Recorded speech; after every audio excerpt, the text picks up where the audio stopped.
going to have a Small Business Monday series instead of Small Business Saturday series. Hey, Mario. All right, we're going to have Sonya join us with I Love Beauty. There she is. Okay, Sonya, it's going to say join Beth. There she is. See, you are definitely a savvy girl. It's exciting. Don't look at my brows and lashes, though. You did it. Easy peasy. I did it. I was waiting for you. That's what it was. I was early.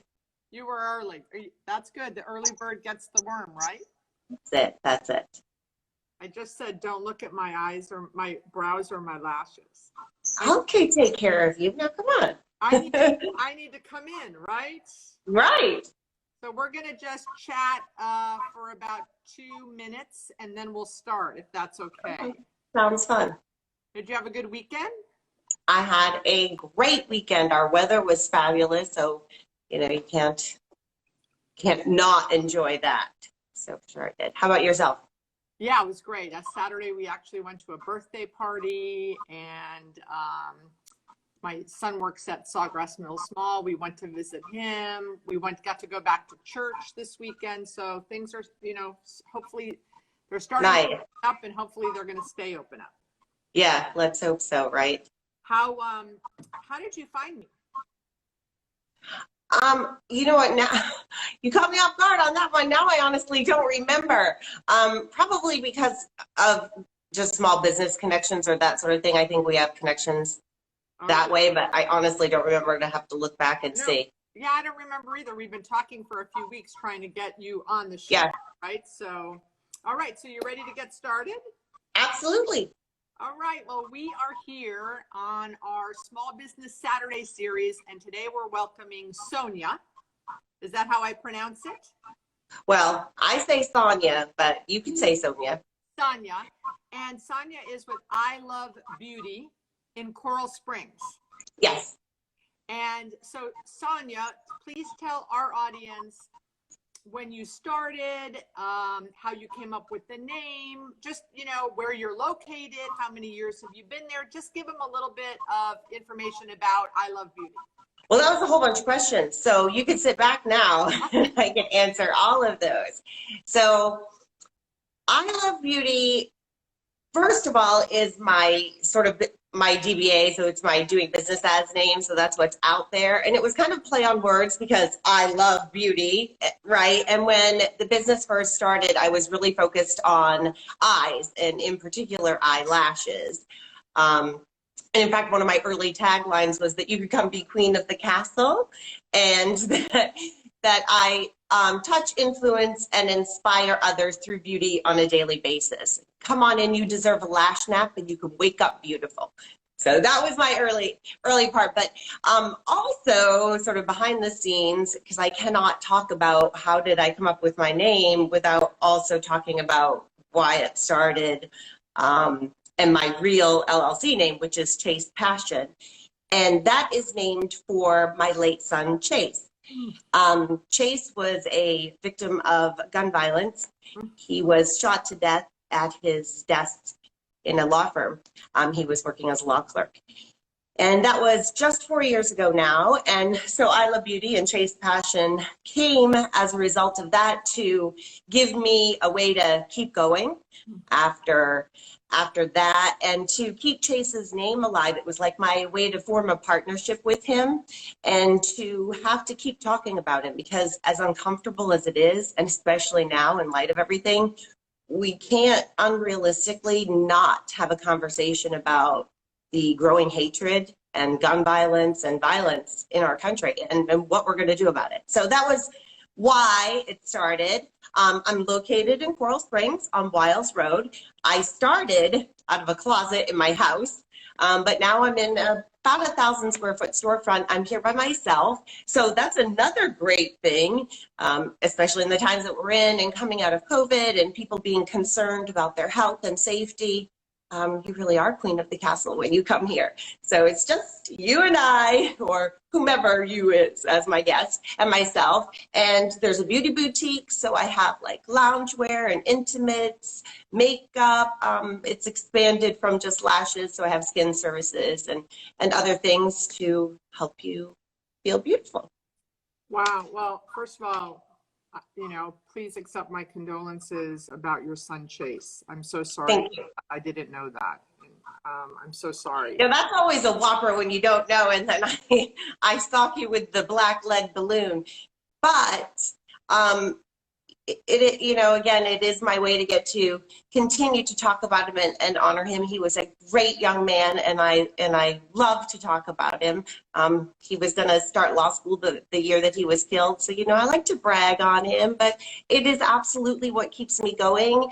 And, it's that, like I said, it's a partnership with him. That's the way that I look at the business. So each milestone or step that there's a success, I'm like, that's him and I, we're doing it. So it's a positive. That he's the angel on your shoulder, pushing you forward, right? Awesome. Yeah. So were you involved with beauty care in your past? Yes, always. So I had been, kind of goes back to what had happened. I was long-term in the beauty industry, predominantly working in corporate beauty. So at the time of his death, I was working for a manufacturer, and my job was such that I had to travel a tremendous amount. And as the saying goes, you can only imagine, and I wouldn't want you to have to. But, when you have that sort of a sudden loss, and murder just does something really different to a sudden and tragic death, and then it's your child on top of it, so it's really not the right order of things in life. I found myself not able to travel, and it was my job. So when I say the story, everybody's, oh, but I don't want you to have sympathy about it, because I'm certain that I willed it to happen. I really wanted, I'm not a quitter, so I didn't want to quit my job.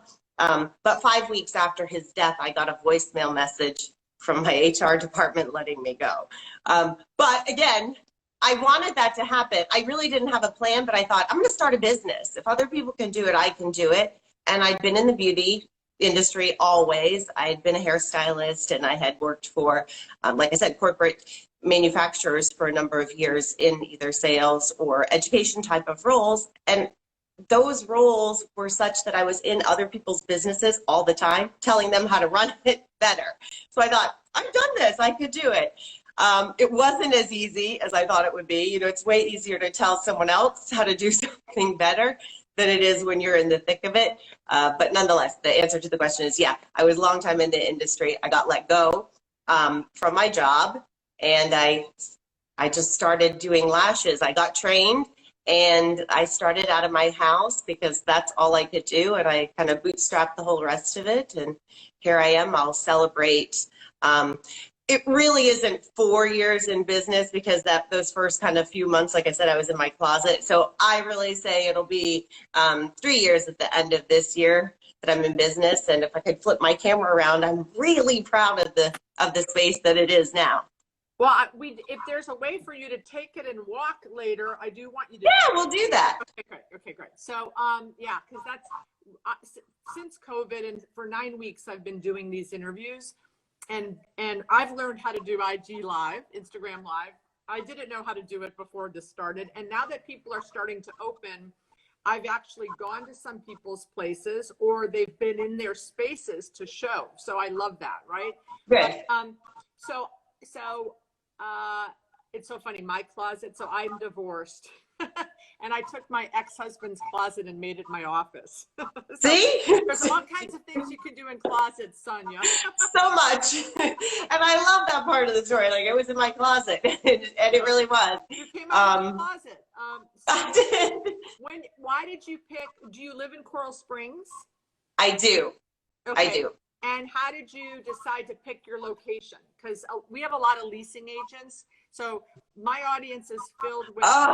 Okay, good. Well, let me give you some positive and negative feedback on that. As someone who was looking for about a year for a commercial space, I was in my first space, that I had, which was, I think, something real common in the beauty industry. I rented like a small suite, or even like a lot of other people do, you know, like an office suite. So it was good because the lease gave flexibility. It provided everything. But as you know, it's also more expensive for a lease, right? For a tiny space.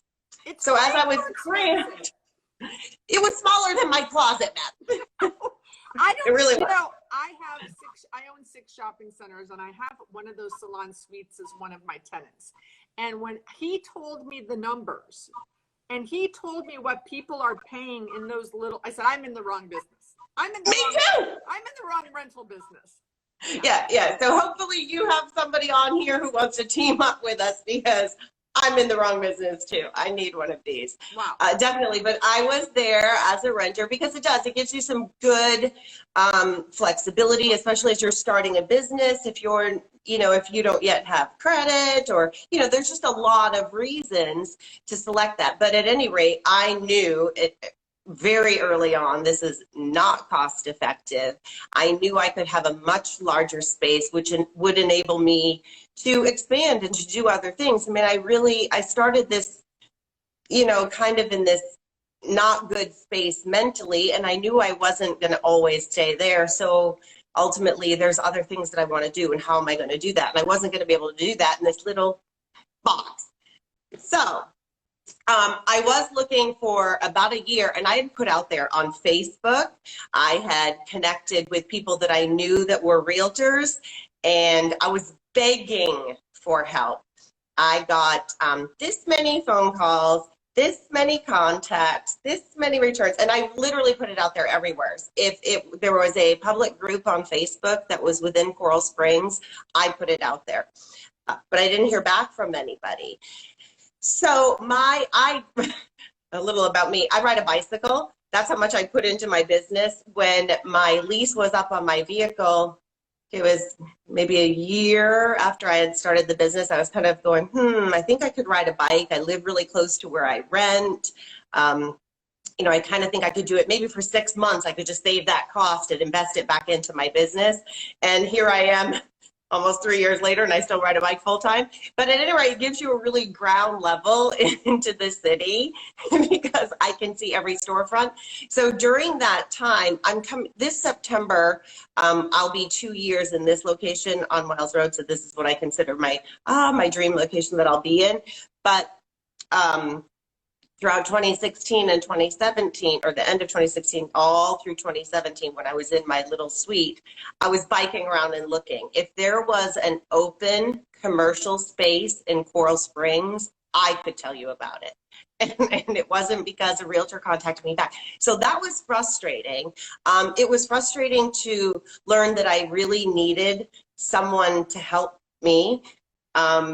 You know, I guess my experience in renting was like renting an apartment, you know, so I didn't understand that a commercial lease is very different, and that the laws are very different, and that it's not written tenant friendly, and that I need to have an attorney's advice. And I learned all those things the hard way. So it would have been good if I'd had someone who had kind of contacted me and helped me navigate. I got there in the end. But it took a long time. In this space in particular, I found because of Facebook. Like you, I think is how we've connected as well. You know, social media is great. It really was one of the things that I'm trying to learn. And like, you know, I was like, oh, how do I get on live? These and doing videos, despite my background and where I came from, because believe it or not, in one of my roles, I was a director of education for a beauty company. So I was the videoed face. But that was my old life, and I had this kind of disconnect from that. So doing this stuff again has been an outside of my box, really kind of weird and difficult thing. But thank you for the opportunity and making me do it, because I know I have to do it more. But at any rate, it was Facebook. I had posted on Facebook because I was this weird little commercial real estate creeper that rode my bike around Coral Springs with my phone and taking pictures like through windows. And I was like this, like, ooh, could this be the place? Does it look pretty enough? And, and I had posted a picture or made it into a video on Facebook. And I had posted about, making your dreams a reality or something. And another Coral Springs business owner reached out to me, and she private messaged me and she said, did you get this space or are you manifesting?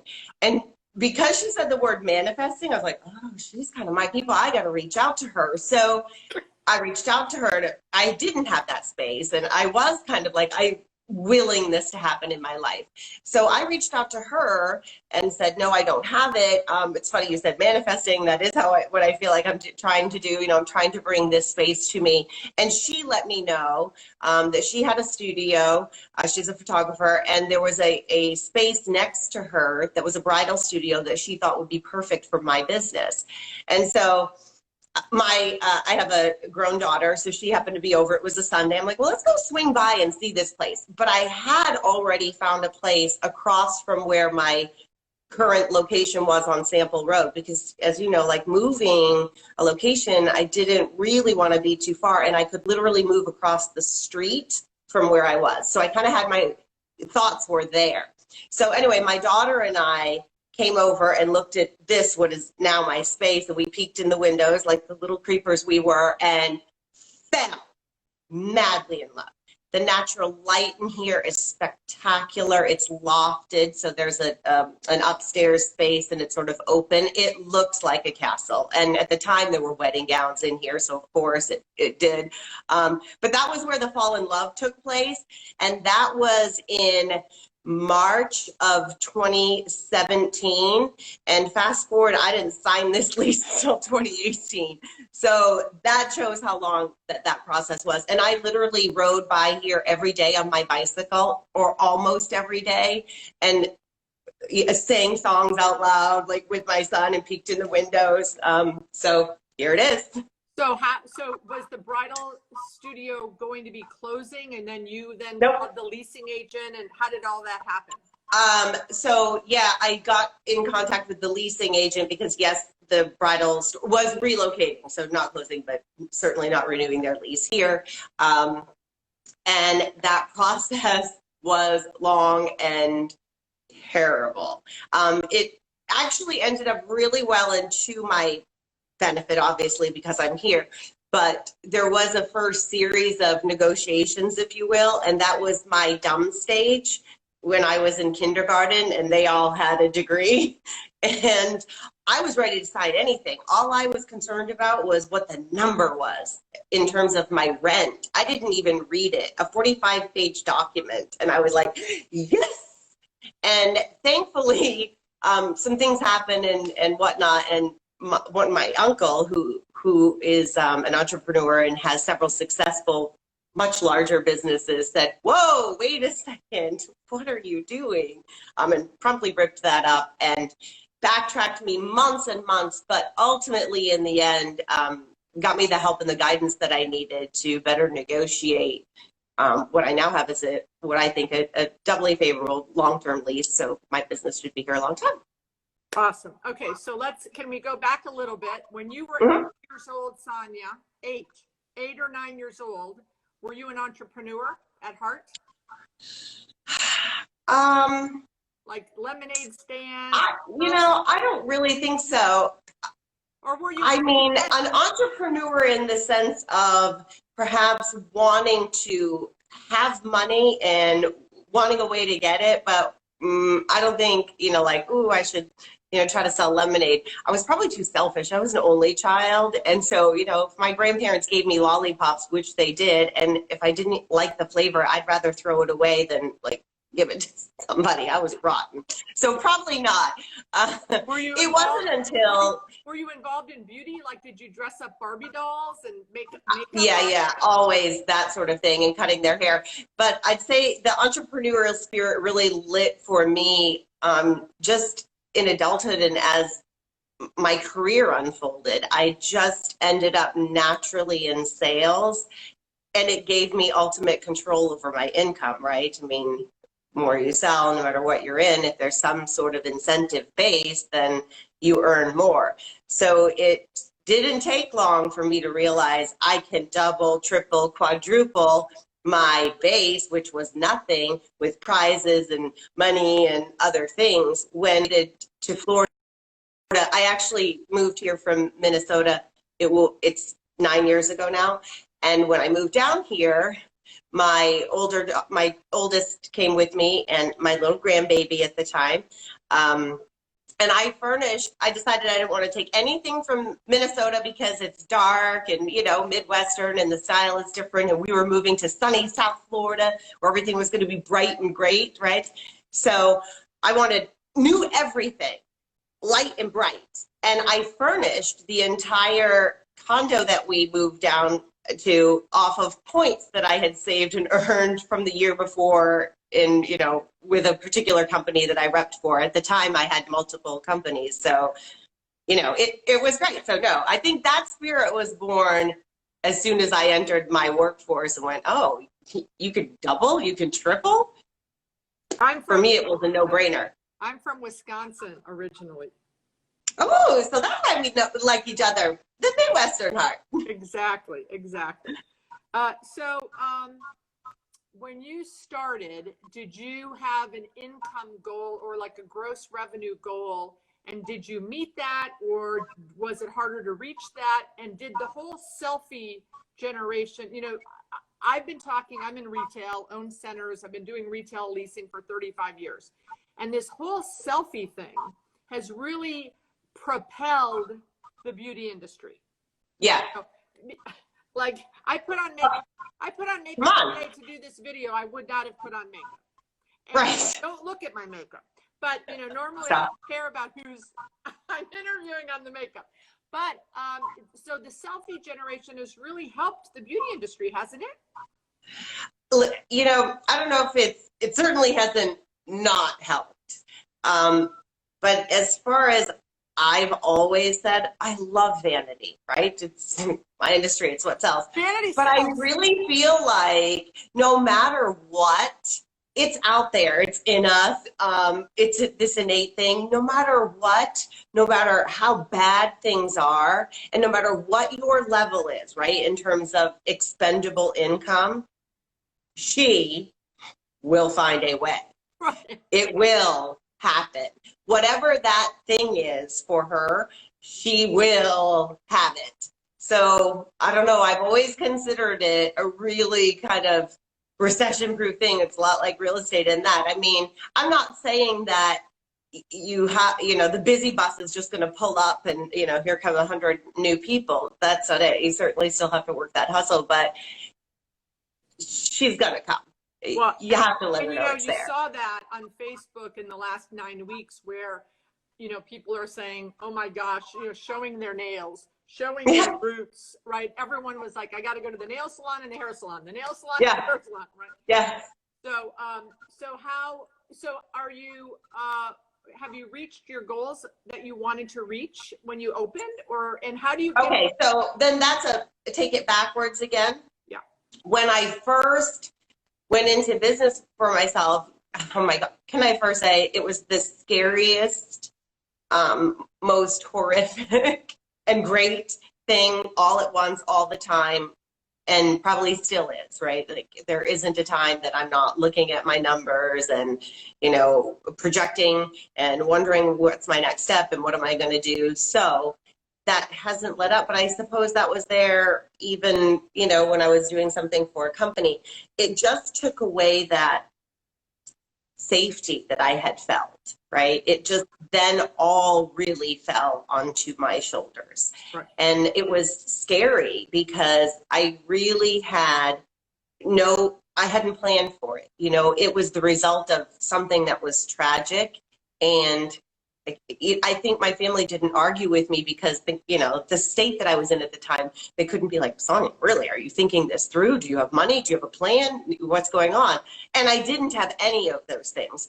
I lived here in Coral Springs, but because of the nature of my career, I was never here. I had zero connections here. I didn't have friends here. I didn't know people here. I didn't get my hair done here. I didn't do anything here. Wow. And, Wow. right? And I expected to just, boom, I'm going to open up a service-based business.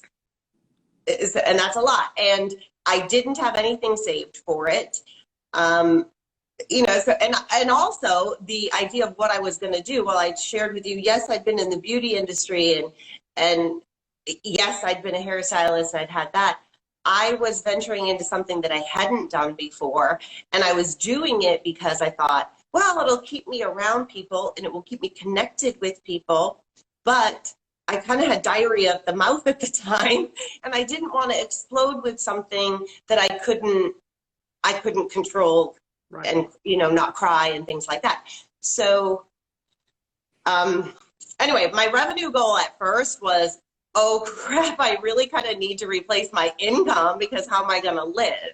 And I didn't have, just to put it into perspective, I had less than $20,000 in cash reserves, and that was it. And that's not a lot. And, I know that for some people, they're like, oh my God, I'd love to have 20,000 in the bank. No. And you had how many kids at the time? So my son who was killed was 23, and my daughter was 25 at the time. So she wasn't living with me and supporting herself. So I wasn't worried about that. But my granddaughter, and even though your kids are adults, you still contribute to their lives and you want to. So I knew that was going to go away. And also I had the obligation of a car payment. I lived somewhere. So those were my things. So initially my revenue goal was, I've got to replace my income. So geez, how am I going to replace close to 6 figures? And not knowing anybody and opening right? So did you, so for the months it took you to sign the lease and you knew you were opening and planning, were you out, did you join the chamber? Did you start promoting? No. I didn't join the chamber. I did start promoting on social Facebook. Yeah. And I did Instagram. I did a website. I set up all of my backdoor things properly. So I made sure that I, really had a properly working website. In areas of my business where I needed to know a history about a person or have them sign a waiver or something like that, I made sure those forms were done. Accounting set up, my inventory, I wanted all of that kind of foundation to be set, because especially within my industry, in the beauty industry, I feel like a lot of entrepreneurs or people that start their own business start it because they're good at doing a craft, but they're not necessarily good at being a business owner. And that's right. Two entirely different things. So not just in the business industry. Not just in the beauty industry. Right. So really, I had to educate myself. So I spent a lot of time on learning how to run a business. Like I said, I had spent a lot of years telling people how to run theirs, but I hadn't actually run one myself for myself, right? I'd always worked corporately, so I worked in flow charts and spreadsheets and projections and, throwing spaghetti against the wall, really. And now I had to really make it happen. So I really had to educate myself. Anywhere that I felt like I don't know how to do this, I couldn't afford to pay someone. So whether it was learning how to build a website or, learning about hex codes for colors, I had to do it myself. I had to educate myself. So it was a lot of that sort of time at first. And the social media, I think, was ultimately what helped me in terms of growing and to getting that foundation of clientele that I needed initially to at least pay the overhead and to make those things happen so I wasn't losing money. And you started in your house, right? In your closet. So but when I started there, I was just setting up. So I wasn't charging people. It was like, come, I'm going to practice on you. I'm going to hone this craft. Right. I'm going to learn how to keep my mouth shut, just all the things that I sort of had to do before I felt like I could really do this service in a way that was going to impact people the way that I wanted it to, because ultimately, right, I needed to support myself, but I needed repeat business. So I feel like in order to have that, you have to have a relationship. So I had to be giving something to them. So I had to make it great, right? I couldn't do that without practice. So when I was in my closet, I wasn't even charging yet.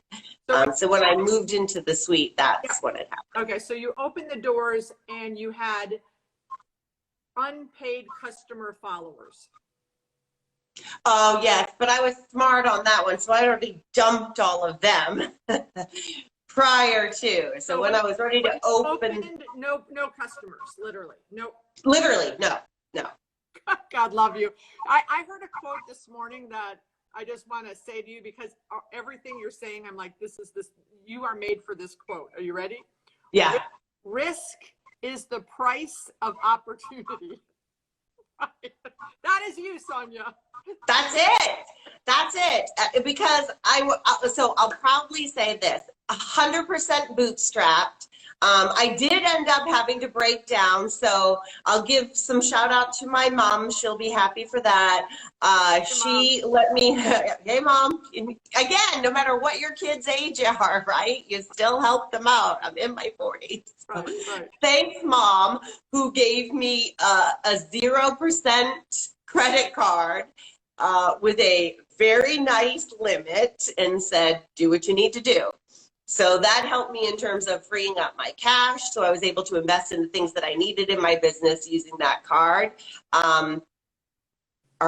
This is June. Oh my gosh. Can I tell you effectively today or this month is the last payment on what would have been any loan on my business. Is completely debt-free. It's profitable. Yeah, I more than replaced my highest earning income within the corporate beauty industry. And I've done so in a way, this is actually one of the things that I wanted to say early on, again, going back to that inspiration, and, I lost my son, and why I started this business was that whole kind of slap in the face with the semi truck that I had been living my life on the hamster wheel. And while, I was doing things for my family, and I would have been that person who, had you spoken to me a few years ago, I would have proudly been like, I am a, platinum member on every airline. Please move when they call first class because they're calling me, right? And because I loved that part of my life, but I was gone all the time. And with that, the price is that I was pretty disconnected from my family, right? Because physically I really wasn't ever there. And in the moment I would have told you, no, I do this for them and I do that for them and I pay for this and they have this new home and all this new furniture and all these new things. And they did, but they did not have me. So unfortunately, it did take something really tragic for me to say, I need to be more authentically involved. And to be able to do that, I need to control my time. I need freedom and flexibility, and I need to be able to create revenue myself for myself, because I had spent many years making someone else's dream possible, right? And working for someone else. And so I really thought, I need to be with these people. So now I have a normal schedule. If I want to be available on a weekend. Appointment only, or are you open certain hours? Appointment only. And when did you break even? Like when, from the day you started, how many months did it take you to break even on your expenses? Oh, it took 6.5 months. But that's phenomenal. Phenomenal, but it wasn't when I thought I was going broke. No, I know. But 6.5 months is phenomenal. Yes. So, do you have a membership-based business? Do people pay, like, is it a pack? How does it work? And no, but in the beginning, I tried all of those things, again, came from sales, throw spaghetti at the wall, see what sticks. Right. So I did try membership based, but I'm solo and I do not have employees. I am by myself. And so membership wasn't something that was going to work for me. I really wanted to offer more of a luxury experience and a luxury service. So that meant I didn't want, when I studied how it was going to work for a membership and I looked at other competitors in that marketplace, it was really very strictly either based upon like a number, if you will, of literally counting lashes. Can you imagine, just imagine how teeny these are, Mm-mm. So it was that, or a really tight time base that doesn't necessarily work. So when I'm by appointment, I'm literally with that person for the time that they need, for them. And it allows a more relaxing service and opportunity for my guests and even myself. It just gives more of a luxury experience. I mean, that's what eyelashes are, and most of what I provide, it's luxury. So that you wanted to be treated that way. What is your most membership? What's your most popular item? Ooh, okay. So like in items or in services? In services. Okay, in services, definitely lash extensions, and then it's this pretty close follow with anti-aging and skincare, and I'm starting to expand a little bit more. So this year I'm looking at more either in anti-aging or in fat and cellulite reduction. Listen, I'm chasing forever that stay right where I'm at. I'm not saying I don't want to age. I just really want to, pump the brakes. So I experiment with all these things and figure if I get a result or I'm excited about it, then it's going to be easy to bring into my business and offer my guests. Awesome. How many clients did you have like after year one, and many do you have now, more or less? Do you know? Well, that changes a little bit. Okay. So let's just say the bulk of what I do would be in repeat with lash guests. Right. And I see about 60 to 65 in a month. Wow. And how often do you have to replace them or come back for an appointment? Most people see me every 3 or 4 weeks. Like hair, right? Yeah, like it's hair. That's what your lashes are. So, and the great thing, and this is kind of what got me into it again, it was something that I had been having done. And again, vanity, right? It is a real thing.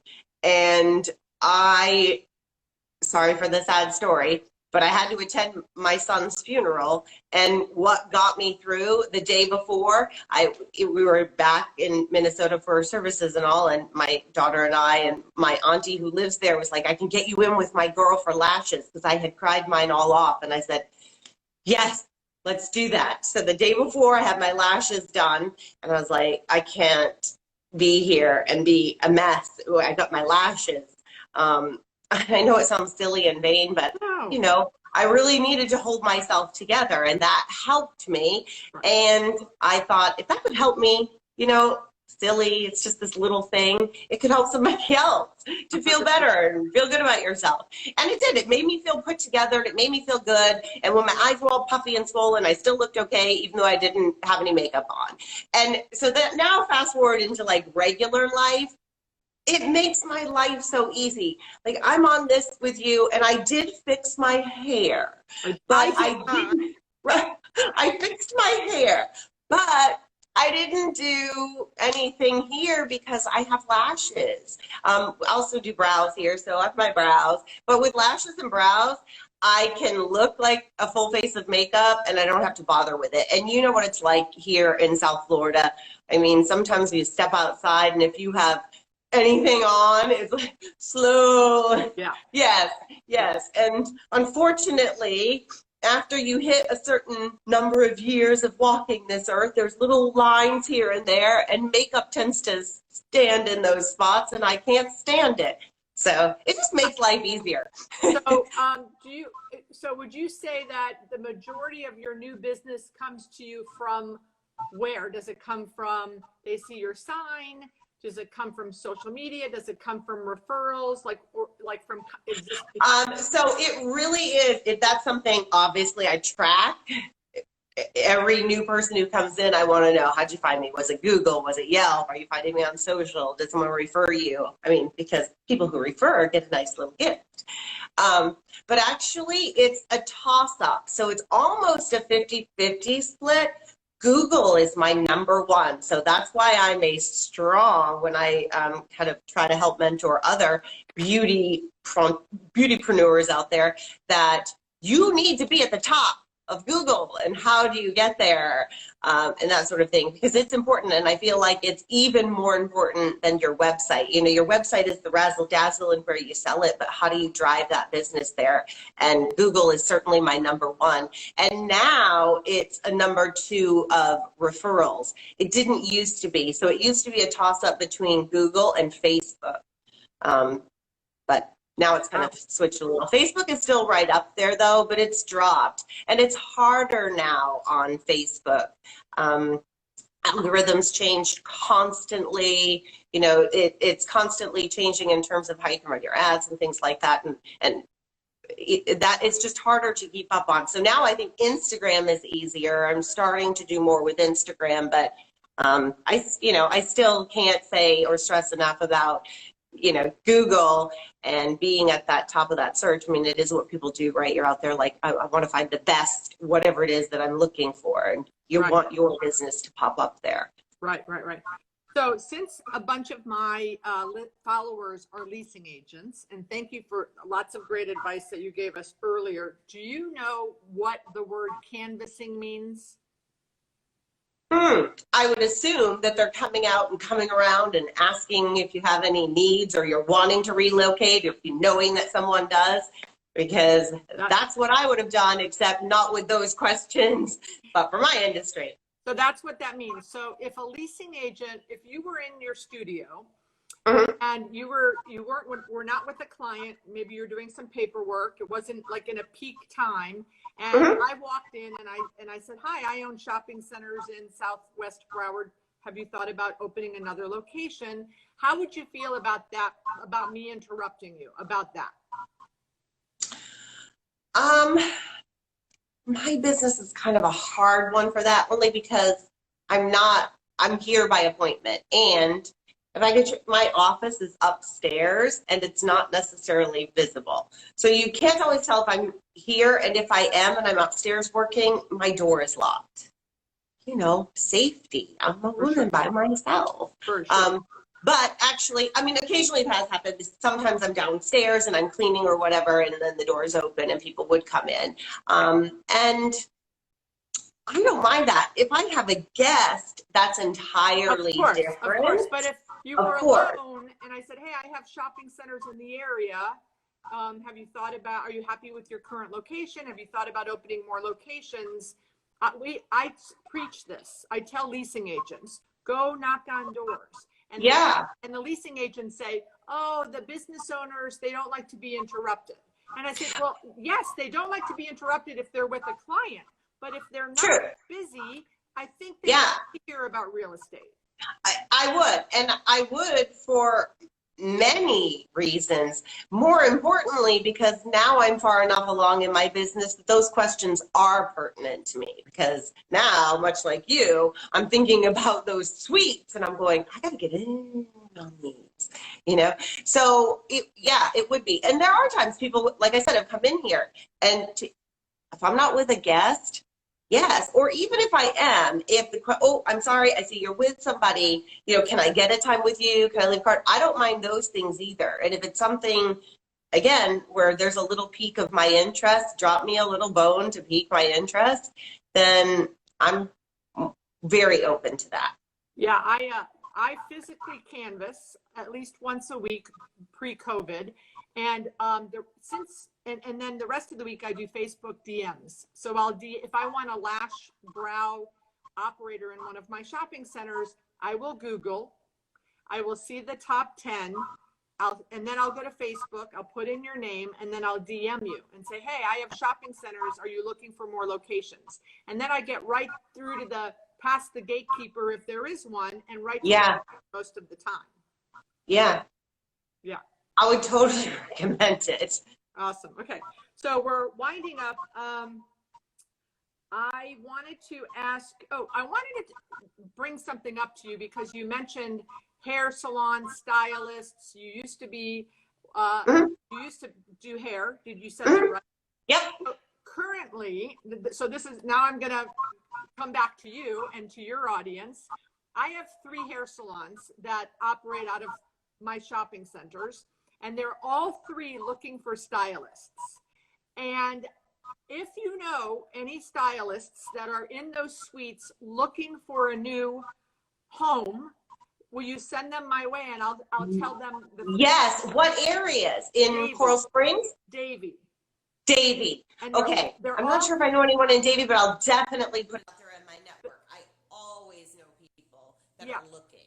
They're all 3 on University Drive. And am I having a hard time?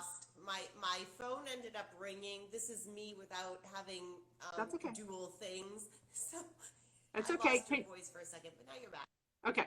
So yeah, they're all 3 on University Drive, and Hair Cuttery filed bankruptcy. So I went on Facebook last night and said, hey, if you're a stylist at Hair Cuttery and you're looking for a new home, I have 3 salons that want new stylists. So let me know. Oh my gosh. I'll definitely get that out there. That can help for sure. Okay. Awesome. Really. Okay, so we do want to see the studio. Can you walk around and show us a little bit of the studio? Yeah, let me do that. Okay. Ooh, this could be scary. You can do it. I have faith. All right, hold on. I think I do. Oh, yay! Okay, so let me back up a little bit. I have my door locked, so it's hard. So excuse my lights that are right there. That was for me, but this is the outside. Oh, I love it. You can see where we are? I love it. Oh, it looks so romantic and homey. Oh, sorry. Kind of locked my door behind me. You're doing great. So lots of little retail things. What percentage of retail is part of your revenue? Oh, I try to make sure, so beauty industry typically is pretty low. I try to make sure that mine runs in the neighborhood of 17 to 25%, which it usually does, except now, right? So we've had a little bit of a drawback. So we've got some loungewear and things like that and some more retail here. You open and then, Sonya, or does it matter because your appointment? if you come in, this is where you stay. So that was the little tour. That's awesome. So did you ever close during COVID, or because you had appointment only, you could stay open? Oh, I'm sorry. Hold on, Beth. I've lost my volume from you. No problem. Repeat that. Can you hear me now? A little bit. I'll talk loud. Okay. Did you ever have to close during COVID, or because you were? I did. Yeah, I did. And so when retail things were allowed to do like no contact, I started doing, and even prior to, I started advertising for virtual shopping, and I could send things. So I had some activity there that got me practicing in my virtual world, which I don't love. Well, so I have one last question, and your story is so inspiring. Thank you. You've inspired me today. You've inspired me about taking a tragedy and turning it into, a passion for chase. You inspire me that you knew nothing about starting a business and you took all those risks. You inspire me that you sold your car and you're riding a bike. You've inspired me, and you inspired me that you opened a business in a community that you had no connections. Do you have connections now? Yeah, I do now. I'm learning, just like you, I have to make more all the time, but yeah, I did it. So Sonya, I know my entire audience has been inspired by you today. And I'm so grateful that you took some time to do the small business series. We're not going to call it the Saturday series because it's a Monday. So I have one last question. I always ask my entrepreneurs and my small businesses to give a shout out to another small business, because we all it's a community that we have to share our love for each other. Okay, well, this is super easy because remember I told you that it was a business owner in Coral Springs that had kind of given me the recommendation for where I am. Her name is Erin. At the time, she was doing a photography studio, but she is now a partner and owner at Glam Bar, which is in Coconut Creek, I think, as opposed to Coral Springs. But that would be who my shout out is to. And what does Glam Bar do? They do blow dries, and I think they also have makeup services and maybe some others. They don't do cuts. They're not full service as far as I know, but I don't know everything about them, but they are a blow dry bar. I obviously need that, Sonya. We all do. It's so, yeah. Well, thank you for being a wonderful guest. I'm going to come see you. I'm going to call you for an appointment. Oh, good, good. And listen, thank you so much. I love the opportunity. It's always great to connect with more people and to get my business out there and share the story. As you know, there's a purpose behind it. So I'm happy for that. And I really thank you and all of your viewers for your time. Bye-bye. Bye-bye.